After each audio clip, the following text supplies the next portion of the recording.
Dear student, আজকে আমরা রয়েছি মুক্ত শিক্ষা কেন্দ্র তেলিপুকুর পূর্ব বর্ধমান এই প্রতিষ্ঠানে। আজকে আমরা মাধ্যমিকের জীবন বিজ্ঞান বিষয়টি নিয়ে আলোচনা করব।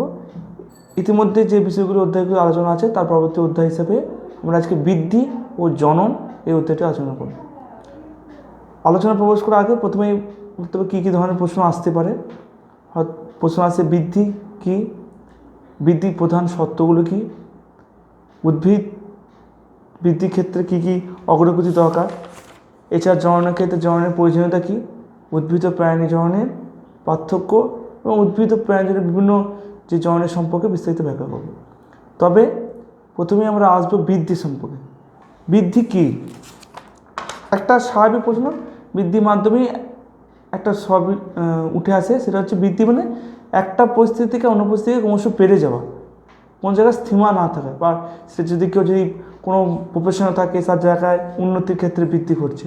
ঠিক তেমনি প্রোটোপ্লাজম দ্বারা নিয়ন্ত্রিত জীবদের আয়তন ও শুষ্ক ওজনের স্থায়ী অপরিবর্তনীয় পরিবর্তনকে বৃদ্ধি বলে। অর্থাৎ জীবের বৃদ্ধির জন্য পুষ্টি প্রয়োজন, আর পুষ্টির জন্য অবশ্যই খাদ্যের প্রয়োজন। খাদ্য জীবদের বৃদ্ধি ঘটানোর জন্য পুষ্টির যোগান দেয়, তার ফলে জীবদের বৃদ্ধি ঘটে, এবং সুতরাং বৃদ্ধি প্রত্যক্ষভাবে খাদ্য ও পুষ্টি পরকের ওপর খাদ্যের ওপর নির্ভরশীল। প্রোটোপ্লাজম পুষ্টির মাধ্যমে প্রোটোপ্লাজম দ্বারা যেমন কোষের আয়তন বৃদ্ধি হয়, তেমনি কোষের সংখ্যা বৃদ্ধি ঘটে। সুতরাং দেহের যে পারস্পরিক অঙ্গ প্রত্যঙ্গগুলি আস্তে আস্তে বৃদ্ধি সৃষ্টি হতে থাকে। জীবের তিন প্রকার বৃদ্ধি ঘটে প্রধানত। একটা হচ্ছে কোষের আয়তন বৃদ্ধি ঘটে, কোষের সংখ্যা বৃদ্ধি ঘটে, এবং কোষের মধ্যে নানা যে পদার্থের সংমিশ্রণ তারগুলি সঞ্চয় ঘটে। সুতরাং বৃদ্ধির থেকে এটা একটা জিনিস আমাদের স্পষ্ট হলো যে বৃদ্ধি মানব জীবনে একান্ত প্রয়োজনীয়। বৃদ্ধির দ্বারা মানুষ জন্ম থেকে কৈশোর যৌবন পরবর্তীকালে যে অধ্যায়গুলি তে বার্ধক্য পর্যন্ত তা অতিক্রান্ত করে। সুতরাং বৃদ্ধি ছাড়া মানব জগতে সমাজ ব্যবস্থা এগিয়ে চলবে না। বৃদ্ধির সংজ্ঞায় শুষ্ক ওজনের কথা বলা হয়েছে। জীবদেহে দু রকম ওজনের কথা বলা হয়েছে, একটি হচ্ছে সরস ওজন, একটি হচ্ছে শুষ্ক ওজন। সরস ওজন হলো সেটাই যেটা প্রোটোপ্লাজমে শতকরা 60 থেকে 90% জলীয় বাষ্প থাকে। সুতরাং সরস ওজনের বেশিরভাগটাই জলের ওজন। জীবিত জীবদের ওজন হলো সরস ওজন। সদ্যমৃত বা জীবিত জীবদের ওজন হলো সরস ওজন। সুতরাং বুঝতে পারলো। আবার জীবিত ও সদ্যমৃত জীবদেরকে 60 থেকে 75 ডিগ্রি সেন্টিগ্রেডের তাপমাত্রায় 24 ঘন্টা রাখার ফলে দেহে যে জলীয় অংশগুলো শুকনো থাকে, যার ফলে 60 থেকে 75% ভাগ কমে যায়। তখন জীবদেহের কোষকে বা ওজনকে আমরা শুষ্ক ওজন বলে থাকি। সুতরাং আমরা বৃদ্ধি পড়লাম, বৃদ্ধির দুটো ওজনের স্তর কথা বললাম, একটি হচ্ছে শুষ্ক ওজন, একটি হচ্ছে সরস ওজন। এরপর যে বিষয়টি আছে উদ্ভিদ ও প্রাণীর বৃদ্ধি। এই প্রাণীর বৃদ্ধি সম্পর্কে যে বিষয়টি, এটি কোষ বিভাজন অধ্যায় যখন আলোচনা করবো আমরা, তখন সেখানে বিস্তারিত ব্যাখ্যা দেওয়া হবে। এরপর আমরা আসছি জনন। জনন কি?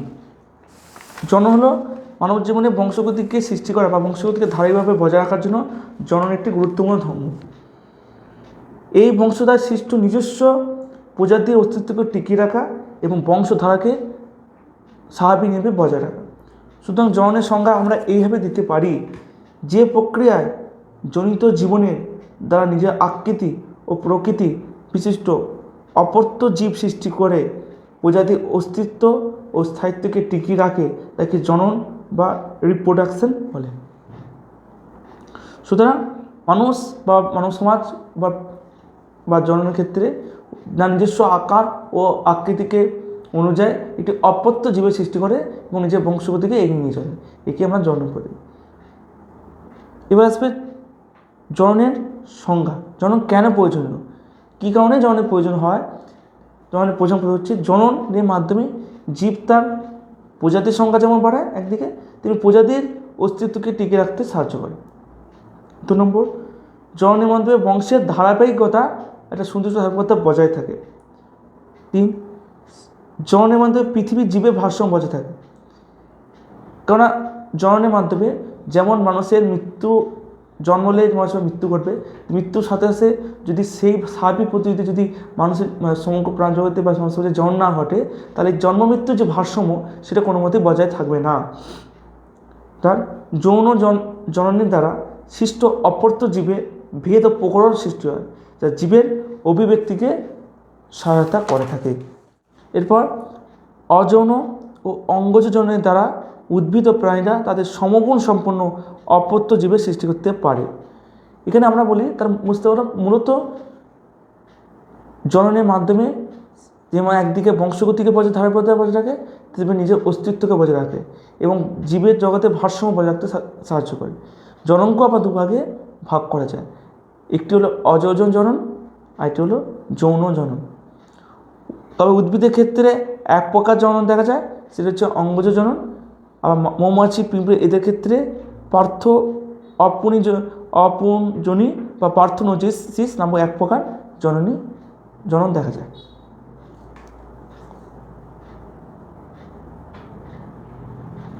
জনন সাধারণত দু প্রকার, এটি হচ্ছে অযৌন জনন আর হচ্ছে যৌন জনন। তবে উদ্ভিদের ক্ষেত্রে আরও এক প্রকার জনন দেখা যায়, সেটি হলো অঙ্গজ জনন। আবার মৌমাছি, পিঁপড়ে এদের ক্ষেত্রে অপুঞ্জনী নামক এক প্রকার জনন দেখা যায়। এরপর আমরা যে বিষয়টি নিয়ে আলোচনা করব সেটা হচ্ছে উদ্ভিদের অঙ্গজ জনন। প্রথমে জানি অঙ্গজ জনন কী। অঙ্গজ জননের কথাটার মাধ্যমে উৎপত্তি আছে অঙ্গ থেকে উৎপত্তি। মূলত মূল, কাণ্ড, পাতা এর অঙ্গ বা অংশাংশ বিচ্ছিন্ন করে যে অপত্য উদ্ভিদ জীবের সৃষ্টি হয় তাকে বলে অঙ্গজ জনন।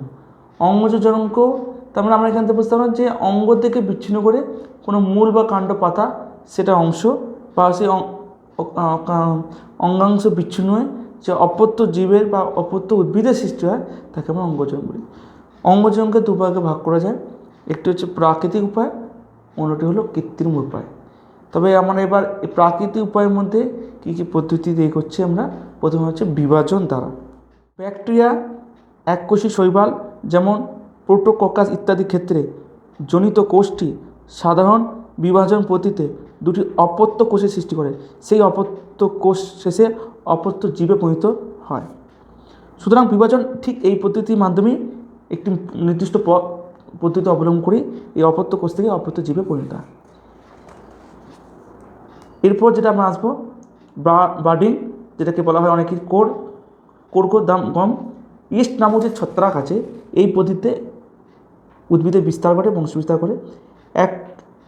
ইস্টের এককোষী দেহ থেকে কুঁড়ির মতো স্ফীত অংশ বা বাট উৎপন্ন হয়, পরে এই কুঁড়ি বিচ্ছিন্ন হয়ে অপত্য ইস্ট সৃষ্টি করে।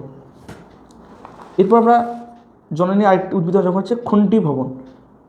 কয়েক প্রকার সূত্রাকার শৈবাল যেমন স্পাইরোগাইরা ইত্যাদি উদ্ভিদের সূত্রাকার দেহ আঘাতজনিত ইত্যাদি প্রাকৃতিক কারণে দুই বা তার বেশি খণ্ডে ভেঙে গেলে প্রতিটি খণ্ড বা খণ্ডাংশ কোষ বিভাজন দ্বারা অপত্য উদ্ভিদ সৃষ্টি করে। 4 নম্বর যেটি আসবে অস্থানিক মুকুল দ্বারা।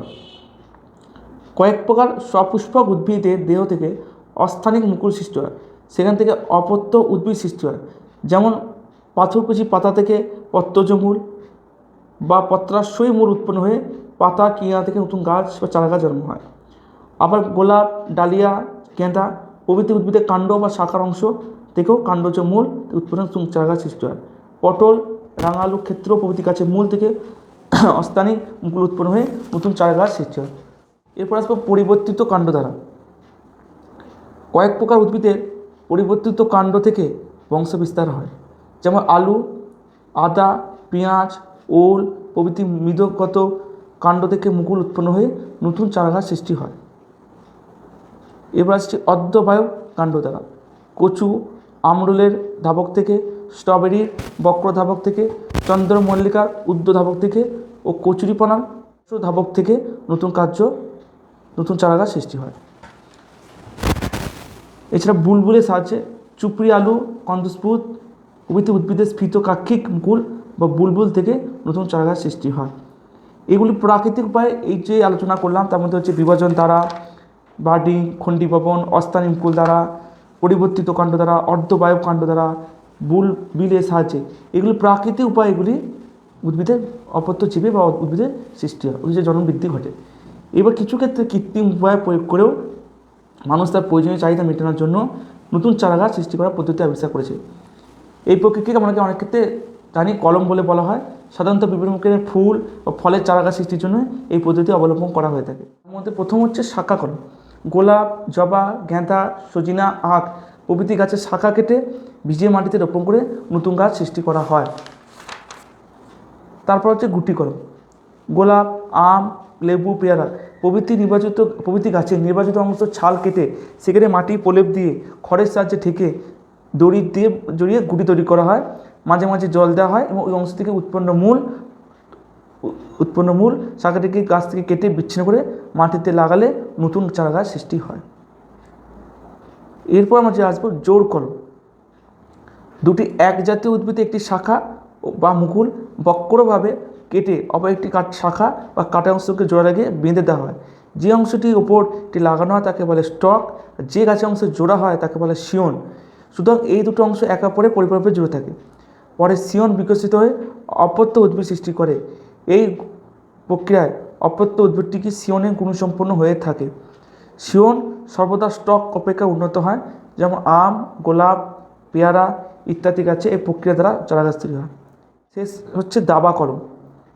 এই প্রক্রিয়ায় কোনো একটি গাছের শাখাকে বাঁকিয়ে বালুকাময় মৃত্তিকা আংশিক পোঁতাবস্থা রেখে মাঝে মাঝে জল দেওয়া হয় ও মাটির মধ্যে থাকা শাখাটি অংশ থেকে শিকড় উৎপন্ন হয়। পরে মূল গাছ থেকে শাখা অংশটিকে কেটে নিয়ে নতুন চারা হিসেবে রোপণ করা হয়। চন্দ্রমল্লিকা, পুদিনা এইসব গাছ থেকে চারা কলমের সাহায্যে চারা সৃষ্টি হয়ে থাকে।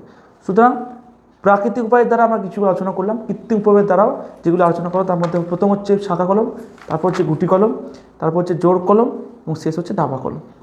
এরপর আমরা যে বিষয়টা আলোচনা করবো সেটা হচ্ছে অঙ্গজজননে কিছু সুবিধা কিছু অসুবিধা অবশ্যই আছে। প্রথম সুবিধার দিকে আমরা আলোচনা করব। প্রথম হচ্ছে অঙ্গজজননে একই প্রকার বৈশিষ্ট্য উদ্ভিদ সৃষ্টি করা যায়। 2, কম সময়ে এই একই গাছ থেকে অনেক উদ্ভিদ সৃষ্টি করা যায়। 3, বীজ ছাড়াও কলমের সাহায্যেও উদ্ভিদ সৃষ্টি করা সম্ভব। 4, অঙ্গজজনে উৎপন্ন উদ্ভিদ থেকে কম সময়ে ফলন পাওয়া যায়। 5, যে কোনো ঋতুতে বা যে কোনো সময়তেই নতুন গাছ সৃষ্টি করা যায়। সুতরাং এগুলি অঙ্গজনের যেমন সুবিধা, এর কিছু অসুবিধা অবশ্যই আছে। অঙ্গজনে কেবলমাত্র জনিত উদ্ভিদে গুণসম্পন্ন গাছ সৃষ্টি করা যায়, উদ্ভিদে কোনো বিবর্তন এখানে ঘটানো সম্ভব হয় না। সুতরাং এইগুলো হচ্ছে অঙ্গজনের একটি অসুবিধার দিকও লক্ষণীয়। এরপর আমরা যে বিষয়টি আলোচনা করবো সেটা হচ্ছে অযৌন যোজনের গুরুত্ব, কাকে বলে এবং গুরুত্ব। প্রথমে আসি অযোজন কী। যে জনন প্রক্রিয়ায় দুটি ভিন্নতম কোষের বা গ্যামেটের উৎপন্ন না হয়ে শুধুমাত্র দেহকোষ বিভাজিত হয়ে বা রেণুর সাহায্যে অপত্য জীবের বা উদ্ভিদের সৃষ্টি হয় তাকে অযৌন জনন বলে। সুতরাং আমাদের বোঝা যাচ্ছে যে দেহকোষ শুধুমাত্র বিভাজিত হবে বা রেণুর সাহায্যে সে নতুন অপত্য জীবের সৃষ্টি হবে, তাকে আমরা বলতে পারি অযৌন জনন। এই অযৌন জননকে আবার দুভাগে ভাগ করা দুটি পদ্ধতির মাধ্যমে দেখা যায়। এটা হচ্ছে বিভাজন। যে বিভাজনে অধিকাংশ ক্ষেত্রে এককোষী উদ্ভিদ ও প্রাণী মাতৃকোষে সরাসরি বিভাজনের দ্বারা দুই বা ততোধিক বংশবিস্তার বা অপত্য জীবের সৃষ্টি করে। রেণুক্ষেত্রে ঠিক বহু ছত্রাক শৈবাল আছে, তাদের গুটি যখন পরিপক্ক অবস্থায় থাকে সেটি ফেটে গিয়ে সেই রেণু বা রেণুগুলি বিভিন্ন জল বা বায়ুর দ্বারা বিভিন্ন জায়গায় প্রবাহিত হয়ে দূর দূরান্তে পৌঁছে যায় এবং সেই রেণু থেকে অপত্য উদ্ভিদ সৃষ্টি হয়। সুতরাং একটি হচ্ছে বিভাজন, আরেকটি হচ্ছে রেণুর সাহায্যে, যেখানে বায়ুতে বলো জলের সাহায্যে বলো সেই রেণুগুলি বিভিন্ন জায়গায় ছড়িয়ে ছিটিয়ে যায়। এবং আমরা অনেকেই জানি যে গাঁদা ফুলের যে তত্ত্বটি আছে সেক্ষেত্রেও কিছুটা প্রযোজ্য। এইভাবে দুটো ছড়িয়ে পড়ে যায়, এইভাবেই তার উদ্ভিদের রেণুর সাহায্যে উদ্ভিদের বংশবৃদ্ধি বা অপত্য জীবের সৃষ্টি ঘটে। তবে এই অযৌন জননের কিছু গুরুত্ব আছে। প্রধান সুবিধা কি, এই জননের ক্ষেত্রে শুধুমাত্র একটি শ্রেণী প্রাণী অংশগ্রহণ করতে পারে। এই জন প্রক্রিয়ার মাধ্যমে মাইটোসিসের সরল প্রক্রিয়া ঘটে বা বিভাজন ঘটে। এই প্রক্রিয়ার ফলে একসঙ্গে বহু অপত্য জীবের সৃষ্টি হয়। তবে এগুলো যেমন এটির ক্ষেত্রে সুবিধা, তবে কিছু অসুবিধাও আছে। এই প্রক্রিয়ায় যদি অপত্য জীবের সৃষ্টি হয়, তবে সেগুলোর মধ্যে কোনো ভেদ বা সৃষ্টি বা পার্থক্যের কোনো সম্ভাবনা থাকে না। 2 নম্বর, অজননের ক্ষেত্রে অভিব্যক্তির স্বয়ং নয়, সেক্ষেত্রে এই জননের ক্ষেত্রে উৎপন্ন উদ্ভিদ অনেকাংশে বিলোপ হয়ে যাওয়ার সম্ভাবনাও থাকে। সুতরাং বললাম অজনন কি, যে দুটি পদ্ধতির ক্ষেত্রে কোনো দুটো ভিন্ন ধরনের কোষ বা গ্যামেট উৎপন্ন হয় না, শুধুমাত্র দেহকোষ বিভাজিত বা রেণুর সাহায্যে এই দুটো উদ্ভিদ সাহায্যে অপত্য জীব সৃষ্টি হয়, থেকে অঙ্গজ। এই যেমন সুবিধাও আছে, একটা সুবিধা আছে সেখানে একটি মাত্র প্রাণী অংশগ্রহণ করতে পারে, সরল মাইটোসিস প্রক্রিয়া হয়, অভিবেগ করে বহু অপত্য জীবের সৃষ্টি হয় একটি রেণুর সাহায্যে বা এই প্রক্রিয়ার সাহায্যে। কিন্তু অসুবিধাও যেমন আছে, অসুবিধা হতে আমরা জানি যে অপত্য জীবের মাধ্যমে কোনো প্রকার ভেদ বা পার্থক্য সৃষ্টি করার কোনো সম্ভাবনা থাকে না, এবং এটি অভিব্যক্তির মোটেই সহায়ক নয়, সেক্ষেত্রে এটি বিলোপ হয়ে যাওয়া বা উৎপত্তি বিলোপ হওয়ার সম্ভাবনা থাকে।